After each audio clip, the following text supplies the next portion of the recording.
NASA's conference room had always been a temple of scientific achievement. Today, it was my personal execution chamber. The investigation board looked like they'd rather be anywhere else. Dr. Eleanor Reeves, head of Advanced Propulsion Systems, pinched the bridge of her nose, a gesture I'd come to recognize as her diplomatic way of saying what the actual hell, Jack. The experimental plasma drive. She began, her voice a careful blend of professional restraint and barely contained fury, was not, I repeat, not intended to be tested using a modified deep-sea fishing boat, 3 industrial-grade helium tanks, and what appears to be your grandmother's vintage microwave.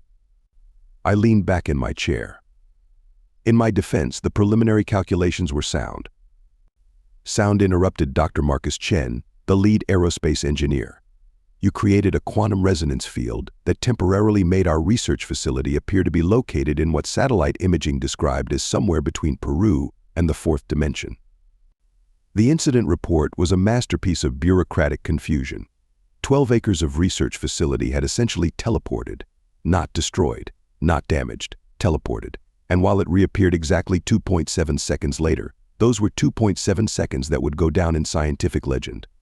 My career at NASA was over. But my legend? That was just beginning. Part 1, the unexpected invitation extended. 3 years of freelance engineering consulting can teach you a lot about burning bridges. In my case, I'd not just burned bridges, I'd invented new forms of bridge combustion that scientists would study for decades. My current office was a converted garage in suburban Denver, filled with half-completed projects that looked like they'd been designed by a mad scientist with a vendetta against conventional physics. Prototype quantum stabilizers sat next to dismantled drone components. A coffee maker I'd modified to predict stock market fluctuations occupied prime real estate on my workbench. The holographic recruiter materialized while I was calibrating said coffee maker. It wasn't the first time something unexpected had appeared in my workspace, but it was definitely the most official. Jack Ryder, the translucent blue figure, announced, "You have been selected." I didn't even look up. Selected for what? Most likely to be investigated by multiple government agencies. The hologram remained perfectly still, a neat trick for a projection that seemed to be composed of equal parts mathematics and attitude. The Intergalactic Peacekeeping Initiative requires individuals with unconventional problem-solving capabilities. Now that got my attention. Intergalactic, I spun my chair around. As in, actual aliens? Not metaphorical bureaucratic aliens, but literal extraterrestrial beings. Precisely, the hologram responded. Your unique approach to solving seemingly impossible technical challenges has not gone unnoticed. The incident with the NASA research facility was particularly illuminating. I raised an eyebrow. You mean the accidental interdimensional relocation? We prefer to call it a spontaneous spatial recalibration, the hologram said, which I'm pretty sure was bureaucratic for completely bonkers scientific accident. Little did I know, I was about to become humanity's most unexpected diplomatic weapon, and all it would take was breaking every known rule of physics, diplomacy, and common sense. The journey to the Galactic Peacekeeping Academy was less a trip and more a quantum probability experience that occasionally remembered to move in a specific direction. Our transport vessel looked like someone had taken the concept of a spaceship, fed it through a kaleidoscope, and then designed it while experiencing a particularly intense fever dream. Smooth metallic surfaces shifted and recalibrated constantly, as if the very concept of a fixed shape was more of a polite suggestion than a hard rule. My fellow recruits were a study in biological diversity that would make Darwin simultaneously marvel and require extensive therapy. Krell, a methane-breathing blob from a high-pressure gas giant, communicated through elaborate color changes and mathematical vibrations. Imagine a mood ring crossed with a scientific calculator, and you're about halfway to understanding Krell's communication style. Zanna, the crystalline life form, looked like someone had taken a perfect geometric diamond and imbued it with an attitude problem. Every movement suggested profound irritation with the very concept of organic matter. And then there was me, Jack Ryder. Human, former NASA engineer, professional protocol disruptor. The orientation lecture was delivered by an instructor that defied easy description. Picture a being that looked like a praying mantis had an intense love affair with a filing cabinet, then decided to pursue a career in middle management. Multiple eyes swiveled independently, each seemingly capable of delivering a different level of bureaucratic judgment. Interspecies diplomatic protocols, the instructor droned, require nuanced understanding of quantum social dynamics, cultural relativism, and... I raised my hand. So basically, you want us to solve problems without causing more problems. The instructor's eyes performed what I can only describe as a synchronized eye roll. Simplistic, but technically accurate. Excellent, I muttered. I specialize in turning potential disasters into mere inconveniences. What they didn't know what they were about to learn was that humans have an extraordinary talent for solving problems in ways that make absolutely no sense to anyone else. We're the cosmic equivalent of that friend who says, "Watch this," right before doing something monumentally stupid that somehow works. The real education was about to begin. Galactic peacekeeping training was less a military drill and more a daily exercise in collective existential crisis management. Imagine a training facility that looked like someone had taken every science fiction movie set, thrown them into a quantum blender, and then let a color-blind artist reconstruct the result using only neon colors and geometries that would make MC. Escher questioned his sanity. Our first practical assessment seemed deceptively simple: navigate an interdimensional energy barrier using standard diplomatic protocols. The other recruits approached it with scientific precision. Krell analyzed energy wavelengths, producing complex color-coded mathematical equations that danced and shifted like living algorithms. Zanna attempted precise computational modeling, crystal structures rearranging to represent potential solution matrices. The other alien recruits consulted massive holographic databases, cross-referencing millennia of interstellar conflict resolution strategies. I looked at the barrier and thought, what if I just wing it? The barrier was a shimmering construct of pure energy, a quantum membrane that supposedly represented an impassable diplomatic boundary. It crackled with potential, radiating an aura of absolute interdimensional authority. Most beings would analyze, calculate, strategize. I grabbed a piece of equipment that looked like a cross between a scientific instrument and a kitchen whisk, adjusted some settings seemingly at random, and essentially talked to the barrier like it was a stubborn piece of lab equipment. Listen, I muttered, you're an energy barrier. I'm a human who's already been fired from NASA for doing the impossible. We can do this the easy way or the interesting way. 27 minutes later, I had not only crossed the barrier but had apparently convinced it to temporarily reconfigure its fundamental quantum properties. The training instructors, a collection of beings that represented multiple evolutionary paths and civilizational developments, stared in collective, slack-jawed disbelief. How demanded the lead instructor, the Mantis filing cabinet hybrid?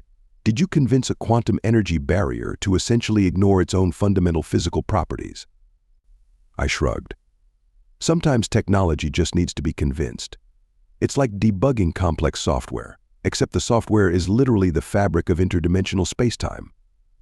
Krell's color palette cycled through what I can only describe as mathematical confusion mixed with grudging respect. The crystalline Zanna's geometric structures seemed to vibrate with a combination of irritation and fascination. The instructor made a notation in what appeared to be a holographic record-keeping system. The notation looked suspiciously like a mix between scientific documentation and an existential crisis. Preliminary assessment, the instructor announced. Recruit Ryder demonstrates catastrophically innovative problem-solving methodology. I took it as a compliment. The mission briefing room defied conventional understanding of architectural design. Imagine a space that looked like it had been designed by a committee of mathematicians, abstract artists, and beings who considered right angles to be a personal insult. Holographic displays flickered with star charts that seemed to move and breathe. Alien language translations scrolled in multiple dimensions simultaneously. A running tally of galactic bureaucratic complaints occupied a corner display that seemed to pulse with its own frustrated energy. Our target, the Nexus conflict. A diplomatic standoff so complex and long-standing that it had become something of a running joke in galactic diplomatic circles. 3 species, 1 strategically important star system, 0 ability to compromise.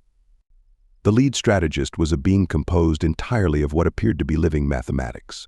Its form shifted constantly, equations and geometric proofs forming and dissolving in real time. When it spoke, mathematical symbols danced in the air, creating a language that was simultaneously a presentation and a complex computational process. The Zortak Empire, the mathematical being explained, its voice sounding like prime numbers being sorted alphabetically, claims territorial rights based on ancestral navigation routes established approximately 3,742 standard galactic cycles ago.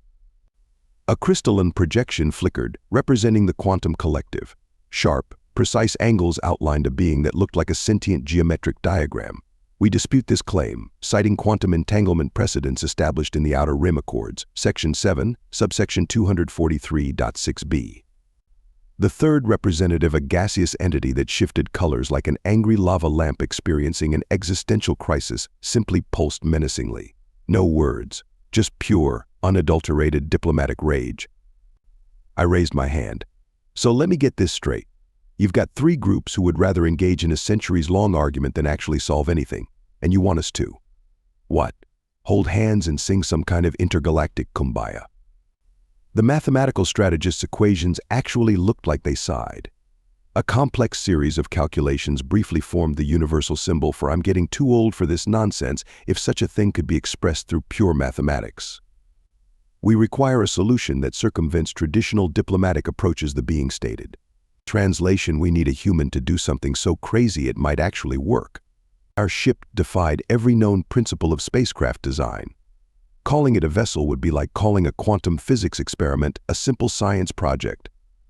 It was less a means of transportation and more a quantum probability engine that occasionally remembered to move in a specific direction, and even then, only if it was feeling particularly cooperative. Krell, my methane-breathing companion, was in a near-constant state of computational anxiety.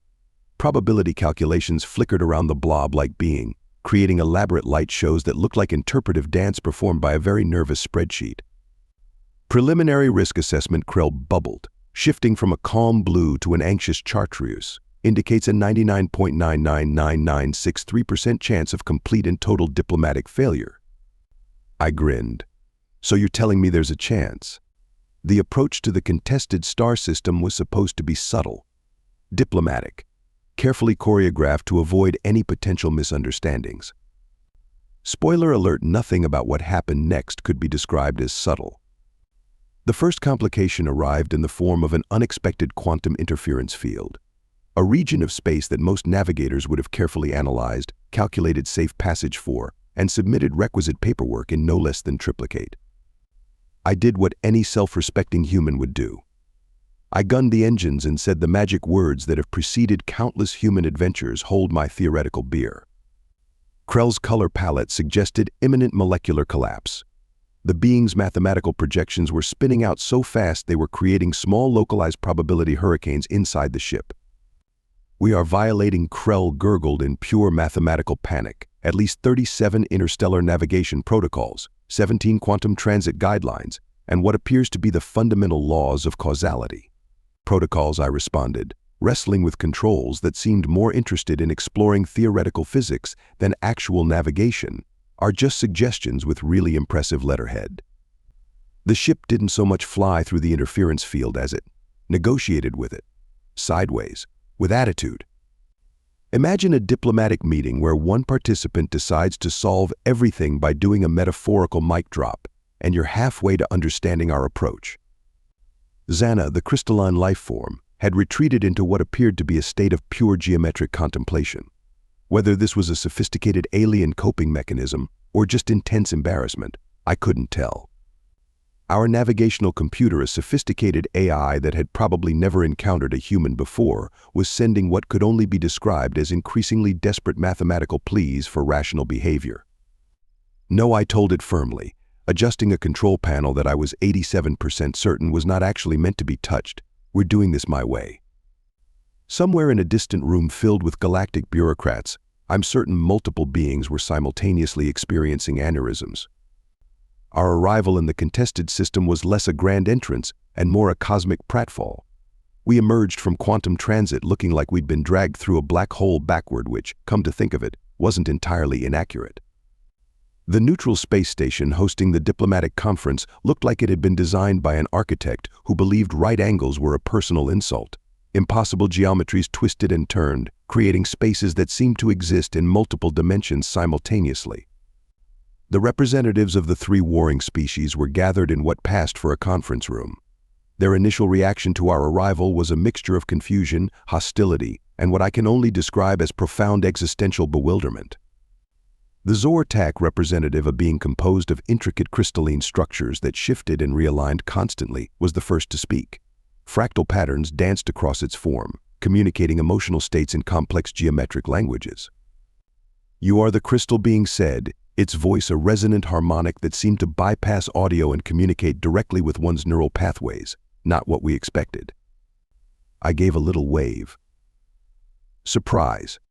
What followed was less a diplomatic meeting and more a masterclass in completely derailing established conflict resolution protocols. I proposed a solution so absurd, so fundamentally outside of their understanding, that it actually made sense. Using a combination of holographic diagrams, creative mathematics, and what could generously be called interpretive gesturing, I outlined an approach that would have been laughed out of any traditional diplomatic forum. The room went silent. Krell's color palette suggested molecular structures were about to have a nervous breakdown.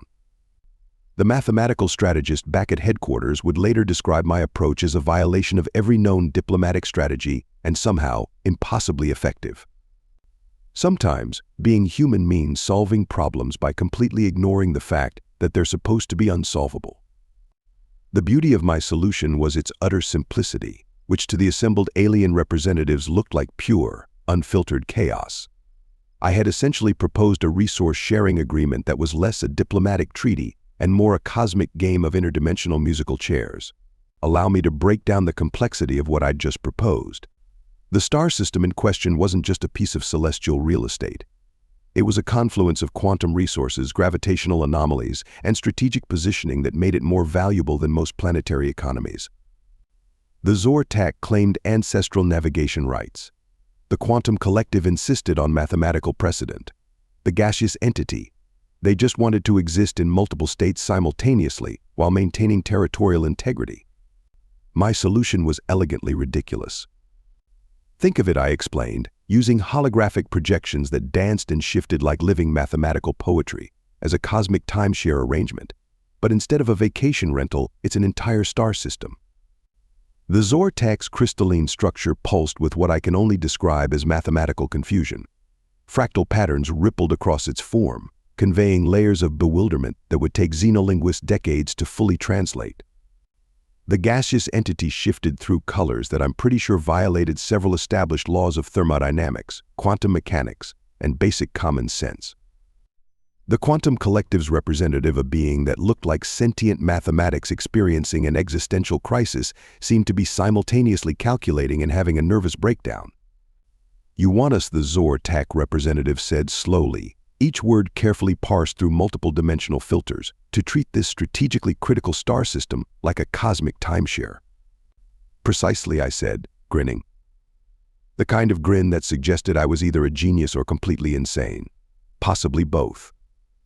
Krell, who had been quietly vibrating in a corner and producing probability calculations that looked like abstract art, suddenly changed to a color that I can only describe as cautious optimism mixed with residual terror. The proposal was so ludicrous that it actually worked. By creating a system of rotational governance so complex it made quantum mechanics look like elementary school arithmetic, I had effectively neutralized centuries of conflict. The representatives looked at each other. Then they looked at me. Then they looked back at each other.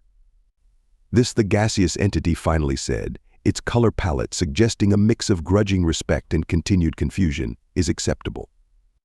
I'd like to say I had a profound moment of diplomatic triumph. In reality, I was mostly thinking about the grilled cheese sandwich I was going to make when this was all over. 3 standard galactic months later, I received an official communication from the Intergalactic Peacekeeping Initiative. It wasn't so much a commendation as it was an existential plea wrapped in bureaucratic language. The holographic communication materialized in my workshop, now a significantly upgraded space that looked like a cross between a high-tech research facility and a mad scientist's playground. Prototype quantum stabilizers sat next to modified coffee makers. a device that I was pretty sure could predict stock market fluctuations shared workspace with what appeared to be an interdimensional communication array. Mr. Ryder, the communication began, and I could swear the holographic text looked slightly terrified. We require comprehensive clarification on your methodology. The attached report was a masterpiece of bureaucratic documentation. 3,742 pages of pure, unadulterated confusion. The first 12 pages were various alien representatives trying to explain what had happened. The next 3,730 were essentially a prolonged, galaxy-wide version of how did he do that. Scientific diagrams attempted to break down my diplomatic solution. Mathematical models tried to predict how such an approach could possibly work. Xenocultural analysts were developing entirely new fields of study just to understand the implications. Krell sent a communication that translated roughly to, "They're creating entire academic disciplines just to study what you did. Your approach has been classified as a Ryder protocol," which I'm told is somewhere between a diplomatic strategy and a controlled scientific experiment in organized chaos. The Galactic Peacekeeping Initiative had inadvertently discovered the most terrifying thing about humans: we don't just think outside the box. We look at the box, decide it's boring, and create an entirely new geometric shape that nobody else can comprehend. My former NASA supervisors, who had once considered me a liability, were probably choking on their coffee right about now. The same people who had written me off as a professional risk were now watching me become humanity's most unexpected diplomatic weapon. As for me, I was making another grilled cheese sandwich, wondering what impossible problem I might solve next. Just another day in the life of humanity's most unexpected galactic problem solver.